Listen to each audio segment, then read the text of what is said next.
Young प्रत्यास्था गुणांक y young प्रत्यास्थता गुणांक है, यंग मॉडुलस ऑफ इलास्टिसिटी बोलते हैं। इसमें हम लोग लेंथ को चेंज करेंगे। कैसे लेंथ को? देखिए, मान लीजिए आपके पास कोई रॉड था और उस शुरू में इतना था, यहां तक था। इस पे जब आपने F फोर्स लगाया तो इसका लेंथ यहां से लेकर के यहां तक चेंज हो गया। ठीक है, तो लेंथ में क्या हो गया? इसका स्ट्रेन आ गया। क्यों आ गया? जब इसमें F फोर्स आपने लगाया है इसके A क्रॉस सेक्शनल एरिया में, तब जा करके इसका लेंथ L था, वो L से L प्लस L हो गया है। तो हम लोग बात कर रहे हैं यंग प्रत्यास्थता गुणांक की, यंग मॉडुलस ऑफ इलास्टिसिटी की। अगर आप इलास्टिक लिमिट के अंदर बात करें तो ये जो लेंथ में चेंज हुआ उसको कौन सा बोलते हैं? लॉन्गिट्यूडनल स्ट्रेस, अनुदैर्ध्य प्रतिबल, अनुदैर्ध्य प्रतिबल। और इसमें विकृति लंबाई में आई है तो अनुदैर्ध्य विकृति, अनुदैर्ध्य विकृति, लॉन्गिट्यूडनल स्ट्रेन, इन दोनों के अनुपात को यंग मॉडुलस कहते हैं। Within the elastic limit, ratio of longitudinal stress to the longitudinal strain, प्रत्यास्थता सीमा के अंदर अनुदैर्ध्य प्रतिबल और अनुदैर्ध्य विकृति के अनुपात को यंग प्रत्यास्थता गुणांक कहते हैं। इसको लिख लीजिए। ये लिखने के बाद मान लेते हैं कि आपके पास कोई वायर है जिसका लेंथ L है और क्रॉस सेक्शनल एरिया A है। जब इस पे आप F फोर्स लगाते हैं, इसके क्रॉस सेक्शनल एरिया A पे प्रतिबल का मान या फोर्स का मान F लगाते हैं A क्रॉस सेक्शनल एरिया पे, तो इसका लेंथ L से बढ़ करके L प्लस L हो जाता है। ठीक है, लंबाई में L की वृद्धि हो जाती है। तो अगर आप बात करें अनुदैर्ध्य प्रतिबल की तो F बाई A होगा, और अनुदैर्ध्य विकृति change in length by original length हुआ। अब इसको अगर सॉल्व कर दिया जाए तो ये L बाई L क्या हो जाएगा? कैपिटल L बाई L हो जाएगा। तो ये y इक्वल टू निकल के आ गया F by A L by L। Clear हुआ? ये आपने पता कर लिया है यंग मॉडुलस। अब इसका यूनिट क्या हो सकता है? इसके यूनिट की अगर बात की जाए तो उस केस में अगर आपका ट्यूब, आपका रॉड सर्कुलर है A की वैल्यू, तो A इज इक्वल टू कितना हो जाएगा? पाई आर स्क्वायर। तो आपका फॉर्मूला y का जो फॉर्मूला है वो F by pi r square L by L हो जाएगा। इसका यूनिट वही होगा जो स्ट्रेस का है, इसका डायमेंशनल फॉर्मूला वही है जो स्ट्रेस का है, क्योंकि L बाई L दोनों के डायमेंशन सेम होते हैं और स्ट्रेन का कोई यूनिट नहीं होता। यहां तक समझ में आ गया? अब एक क्वेश्चन पे बात करते हैं। आपके पास दो मटेरियल है, एक है रबर का और एक है स्टील का। दोनों के क्रॉस सेक्शनल एरिया और दोनों की लंबाई प्रारंभ में सेम है, मतलब क्रॉस सेक्शनल एरिया दोनों का A है, दोनों पे सेम फोर्स F लग रहा है और दोनों का इनिशियल लेंथ L है। जब इतना फोर्स लगाया आपने तो उसका लेंथ चेंज हो गया LR। इसी प्रकार से अगर स्टील की बात करें तो उसमें ये आया। तो स्टील के लिए यंग प्रत्यास्था गुणांक और रबर के लिए, अब देखिए दोनों में सेम फोर्स लगाएंगे तो ज्यादा फैलेगा कौन? रबर। मतलब LR की वैल्यू LS की वैल्यू से ज्यादा होगी। पहले देख रही है, इन दोनों समीकरण को एक दूसरे से डिवाइड कर दीजिए। YS बाई YR, चूंकि आपने कहा कि same force, same cross sectional area, initial length same है, तो ये जो डिनोमिनेटर का नंबर ऊपर चला जाएगा तो LR बाई LS आ गया। अब आप क्या बोले? जब स्टील और रबर पे सेम फोर्स लगाएंगे तो रबर ज्यादा फैलेगा। रबर ज्यादा फैलेगा कहने का मतलब क्या? LR का मान LS से ज्यादा है, मतलब LS ज्यादा है, सॉरी LR ज्यादा है, LS कम है। तो अगर मैं इसको बोल दूं कि ये 6 है और ये कितना है? 2 है, तो ये आंसर कितना आया भाई? 3। मतलब YS में YR को भाग कर रहे हैं तो 3 आ रहा है। कहने का मतलब ये जो YS है उसका मान बड़ा होगा, YR का मान छोटा होता है। तो स्टील का यंग प्रत्यास्था गुणांक ज्यादा होता है, रबर का यंग प्रत्यास्था गुणांक कम होता है, इसीलिए हम लोग स्प्रिंग स्टील का बनाते हैं, रबर का नहीं। यह हुआ पहला इलास्टिक कांस्टेंट। दूसरे की बात करें अगर, तो दूसरा है बल्क मॉडुलस। बल्क मॉडुलस, इसको आप लिक्विड और गैस के केस में बात करिएगा, है ना, क्योंकि लिक्विड और गैस में लॉन्गिट्यूडनल नहीं होता, लंबाई में परिवर्तन की बात नहीं कर पाएंगे, आयतन में परिवर्तन। तो मान लेते हैं आपके पास कोई बॉक्स है, आयतन कितना है इसका, v है, इसमें ना सभी डायरेक्शन से इक्वल फोर्स एक्सर्ट करिए, ऐसा हर तरफ से इसको दबा दीजिए ऐसे। जब इसको दबाया जाएगा तो ये क्या हो जाएगा, ऐसा हो जाएगा, इसका वॉल्यूम घट करके v माइनस डी हो जाता है। चलिए बात करते हैं यंग प्रत्यास्था गुणांक की, बल्क मॉडुलस की। इसको k से रिप्रेजेंट करते हैं, और इलास्टिक लिमिट के अंदर चेंज इन वॉल्यूम, ठीक है, तो वॉल्यूमेट्रिक स्ट्रेन या नॉर्मल, ये देखिए लंबवत लग रहा है, तो normal stress by volumetric strain, है ना। तो under the elastic limit the ratio of normal stress to the volumetric strain is called modulus of bulk modulus. अब बल्क मॉडुलस का मान निकल गया, तो इसके आयतन में चेंज कितना हुआ, पहले वॉल्यूम v था, क्रॉस सेक्शनल एरिया इसके फेस का a है। अब जब इसको हर डायरेक्शन से इस पे फोर्स लगाते हैं तो इसका वॉल्यूम चेंज हो जाता है, v कम हो गया, वॉल्यूम में v की कमी आ जाती है, मतलब v से v माइनस डी हो जाता है, तो वॉल्यूम में dv कमी आ गई। कितना फोर्स F लगा है, तो एक क्रॉस सेक्शनल एरिया में। तो उस केस में अगर आप डेफिनेशन से बात करें तो अभिलंब प्रतिबल, आयतन विकृति, अभिलंब प्रतिबल माइनस एफ बाई ए, और ये change in volume by initial volume, ठीक है। तो एफ बाई ए को पी कह देंगे, ये जो एफ बाई ए है इसको पी कह देते हैं, और वी ऊपर चला जाएगा तो P V by D V. ये जो नेगेटिव साइन है वो बताता है फोर्स बढ़ने से, प्रेशर बढ़ने से वॉल्यूम डिक्रीज हो जाएगा, प्रेशर बढ़ने से वॉल्यूम डिक्रीज हो जाता है। इसको सॉलिड और लिक्विड के लिए स्टडी करना आप, क्योंकि वॉल्यूम उन्हीं के चेंज होंगे। इसका भी यूनिट वही है जो स्ट्रेस का है, इसका भी डायमेंशनल फॉर्मूला वही है जो स्ट्रेस का है। आगे आते हैं तीसरे कांस्टेंट पे, जिसको हम लोग मॉडुलस ऑफ रिजिडिटी बोलते हैं। एक बॉक्स कुछ इस तरीके का है, इसके नीचे वाले हिस्से को फिक्स कर दीजिए, ऊपर वाले हिस्से पे इस तरीके का एक फोर्स लगाएंगे, तो ये जो ए बी हिस्सा है वो खिसक के ए वाला ए डेस पे, डी वाला डी डेस पे, सी सी डेस पे और बी बी डेस पे चलाएगा। मतलब इसमें थीटा का स्ट्रेन आ जाएगा, इसमें जो अपरूपण विकृति है, शियर स्ट्रेन है, वो थीटा का आ जाएगा, ठीक है। कितना आगे गया है, तो बोले एल आगे गया है, यहां से यहां तक एल खिसक गया है, ठीक है। तो सबसे पहले दृढ़ता गुणांक किसे कहेंगे, इसके शेप में परिवर्तन आ गया है, तो इसमें फोर्स आप कैसा लगा रहे हैं, टेंजेंट में, स्पर्श रेखा में, ठीक है।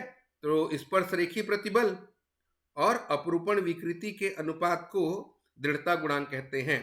प्रत्यास्थता सीमा के अंदर स्पर्श रेखी प्रतिबल और अपरूपण विकृति के अनुपात को दृढ़ता गुणांक कहते हैं।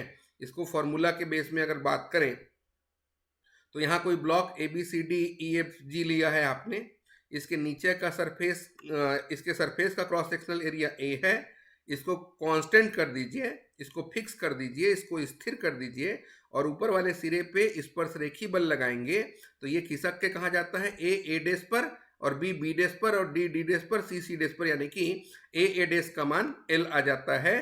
इसमें आप कहते हैं कि थीटा एंगल का स्ट्रेन आ गया, ठीक है। और इसके side A B C D कितने हैं, एल के हैं। तो इस केस में अगर मैं टेंजेंटियल स्ट्रेस निकालूं तो एफ बाई ए आता है, और अगर स्ट्रेन निकालूं तो टेन थीटा का मान बहुत कम है, तो theta is equal to L by L आ गया। इन दोनों का ratio under the elastic limit, इन दोनों का रेशियो, तो रेशियो निकालें अगर, कितना आएगा? स्पर्श रेखी प्रतिबल एफ बाई ए और अपरूपण विकृति एल बाई एल, थीटा की वैल्यू, इसको F by A by theta बोल सकते थे, और थीटा की वैल्यू एल बाई एल आएगा। ठीक है, एल ए डेस का मान और ए बी का मान, सी डी का मान सब एल है। इसको सिंपल करेंगे तो आपके पास ये रिलेशन आ गया। ठीक है, F by A L by L.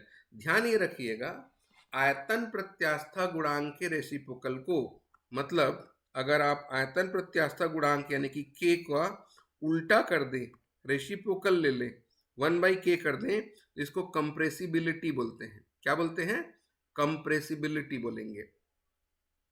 अब आपके सिलेबस में एक और दिया है पॉइसन रेशियो, पॉइसन अनुपात की बात की गई है। पॉइसन अनुपात की बात करें उससे पहले ये स्टेटमेंट देखिए, तो किसी पदार्थ का दृढ़ता गुणांक यंग प्रत्यास्था गुणांक से कम होता है। इसका मतलब ज्यादातर पदार्थ के लिए ठोस के परमाणुओं की सतह को एक दूसरे पर खिसकाना उन्हें अलग खींचने या एक साथ दबाने से ज्यादा सरल होता है। इसलिए ईटा को हम लोग बोलते हैं ये y/3 होता है।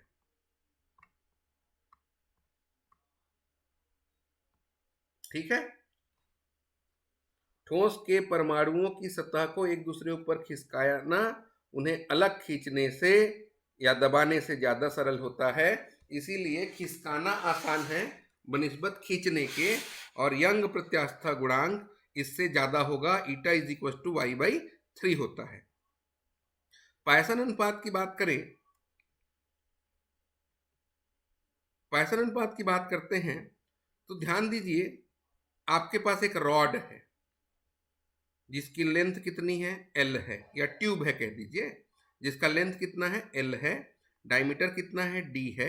इस ट्यूब को नीचे फोर्स लगा के खींचेंगे तो मोटा क्या हो जाएगा? पतला हो जाएगा और इसका लेंथ बढ़ जाएगा। मतलब आपका ट्यूब कैसे हो जा रहा है? कुछ इस तरीके का, पहले छोटा था, बड़ा हो गया और पतला भी हो गया। बोले कितना बड़ा हुआ है? तो पहले L था, अब L प्लस L हो गया है, और डायमीटर पहले D था, अब स्मॉल d हो गया है। मतलब डायमीटर में जो चेंजेस आया है 1 और लेंथ में चेंजेस आया है 2। तो डायमीटर में जो चेंजेस आया है उसको पार्श्विक विकृति बोलते हैं, लेटरल स्ट्रेन बोलेंगे, और डायमीटर को तो जानते हैं आप, लॉन्गिट्यूडनल बोलते हैं, है ना। तो लेंथ के अकॉर्डिंग जो स्ट्रेन आता है वो लॉन्गिट्यूडनल है, और उसके परपेंडिकुलर डायरेक्शन जो स्ट्रेन आएगा उसको लेटरल स्ट्रेन बोलते हैं। और under the elastic limit lateral strain by longitudinal strain is called Poisson ratio. और ये जो पॉइसन अनुपात है वो पार्श्विक विकृति, डायमीटर में परिवर्तन, पहले यहाँ पर जो सिलेंडर बना था उसके लिए ये D था, बाद में पतला हो गया, अनुदैर्ध्य का लिया, पहले लेंथ L था, अब L प्लस L हो गया। तो ये जो फॉर्मूला बना वो -d/d बना। फॉर्मूला जो निकल के आया है वो आया है -d/d।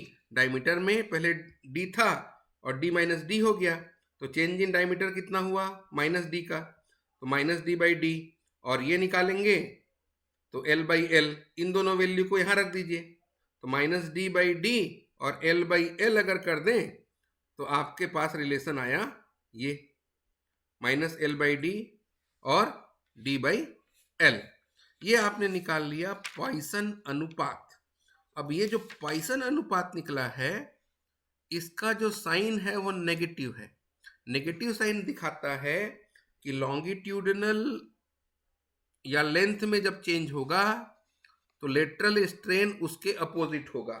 मतलब अगर लेंथ बढ़ेगा तो डायमीटर घटेगा और लेंथ घटेगा तो डायमीटर बढ़ेगा, ये दिखाता है ये नेगेटिव साइन। अब बात करते हैं उन 4 रिलेशन की जो आपको याद होने चाहिए। किन 4 रिलेशन की? y का, k का, ईटा का, और ये जो सिग्मा लिया है इसका क्या रिलेशन है। पहला, इसको स्टेब्लिश नहीं करना, रिलेशन याद रखना है। पहला रिलेशन बनता है y = 3k 1 minus 2 sigma, y equal to 3k 1 minus 2 sigma. दूसरा रिलेशन बना y is equal to 3 eta 1 plus sigma. देखिए, देख लीजिए, अच्छे से देखिए इसको, ये रिलेशन आपके पास बन के आ गया है। y is equal to 3k 1 minus 2 sigma और y is equal to 2 eta करिए, 3 ईटा नहीं 2 ईटा, इसको 2 ईटा करिए, ये 2 यहां है इसलिए y is equal to 2 eta 1 plus sigma. चूंकि ये दोनों वैल्यू y के हैं, बहुत ध्यान से देखिए, मतलब 3k 1 minus 2 sigma 2 eta 1 plus sigma के इक्वल है। इसका मतलब अगर मैं कहूं कि सिग्मा की वैल्यू पॉजिटिव हो तो ये हमेशा इधर का जो वैल्यू है वो नेगेटिव आएगा, आएगा। अब ये जो वैल्यू है पॉजिटिव आ रहा है, मतलब 1 माइनस 2 सिग्मा, 1 माइनस 2 सिग्मा की वैल्यू पॉजिटिव है, तो आप क्या बोलेंगे, 1 minus 2 sigma is greater than 0। Positive आ रहा है, सिग्मा अगर प्लस में है तो इधर का नंबर प्लस में आएगा, ये दोनों इक्वल हो गए ना। इसका मतलब सिग्मा की अगर वैल्यू निकाली जाए तो ये निकल के आ रहा है 1/2। ठीक है, कितना निकल के आएगा, सिग्मा इज लेस देन 0.5। दूसरा एक कंडीशन ये हो सकता है, अगर सिग्मा की वैल्यू माइनस हो जाए तो ये वैल्यू प्लस में हो जाएगा और 1 प्लस सिग्मा माइनस में आ जाएगा। तो 1 प्लस सिग्मा माइनस में आने का मतलब क्या हुआ, अब देखिए यहां पे अगर माइनस कर दें तो 1 प्लस सिग्मा की वैल्यू इज ग्रेटर देन 0, क्योंकि इसकी वैल्यू अगर माइनस कर देंगे तो माइनस माइनस प्लस आएगा, तो जो आंसर आ रहा है प्लस में आ रहा है। 1 को ट्रांसफर कर देंगे तो सिग्मा की वैल्यू कितनी, -1। इसका मतलब सिग्मा की वैल्यू दो जगह वेरी कर रहा है, 0.5, -1 और 0.5, तो प्लस 0.5 है ना। तो इसकी वैल्यू, सिग्मा की वैल्यू -1 और 0.5 के बीच होगी। सिग्मा की वैल्यू, ये जो सिग्मा है इसके दो ही वैल्यू हो सकते हैं, दो वैल्यू के बीच में होती है, -1 और 0.5 के बीच में। और रिलेशन याद है आपको। अगला रिलेशन है y 9/y 3/eta 1 प्लस के, 9/y 3/eta और 1 प्लस के। और आखिरी रिलेशन है 3k minus 2eta 2eta plus 6k। ये चार रिलेशन आपको पता होने चाहिए। ठीक, ये है आपके इलास्टिक कांस्टेंट अलग अलग, जिसमें यंग मॉडुलस है, बल्क मॉडुलस है, मॉडुलस ऑफ रिजिडिटी है, पॉइजन रेशियो है, और उन चारों का आपस में संबंध है, ये आपको पता होना चाहिए।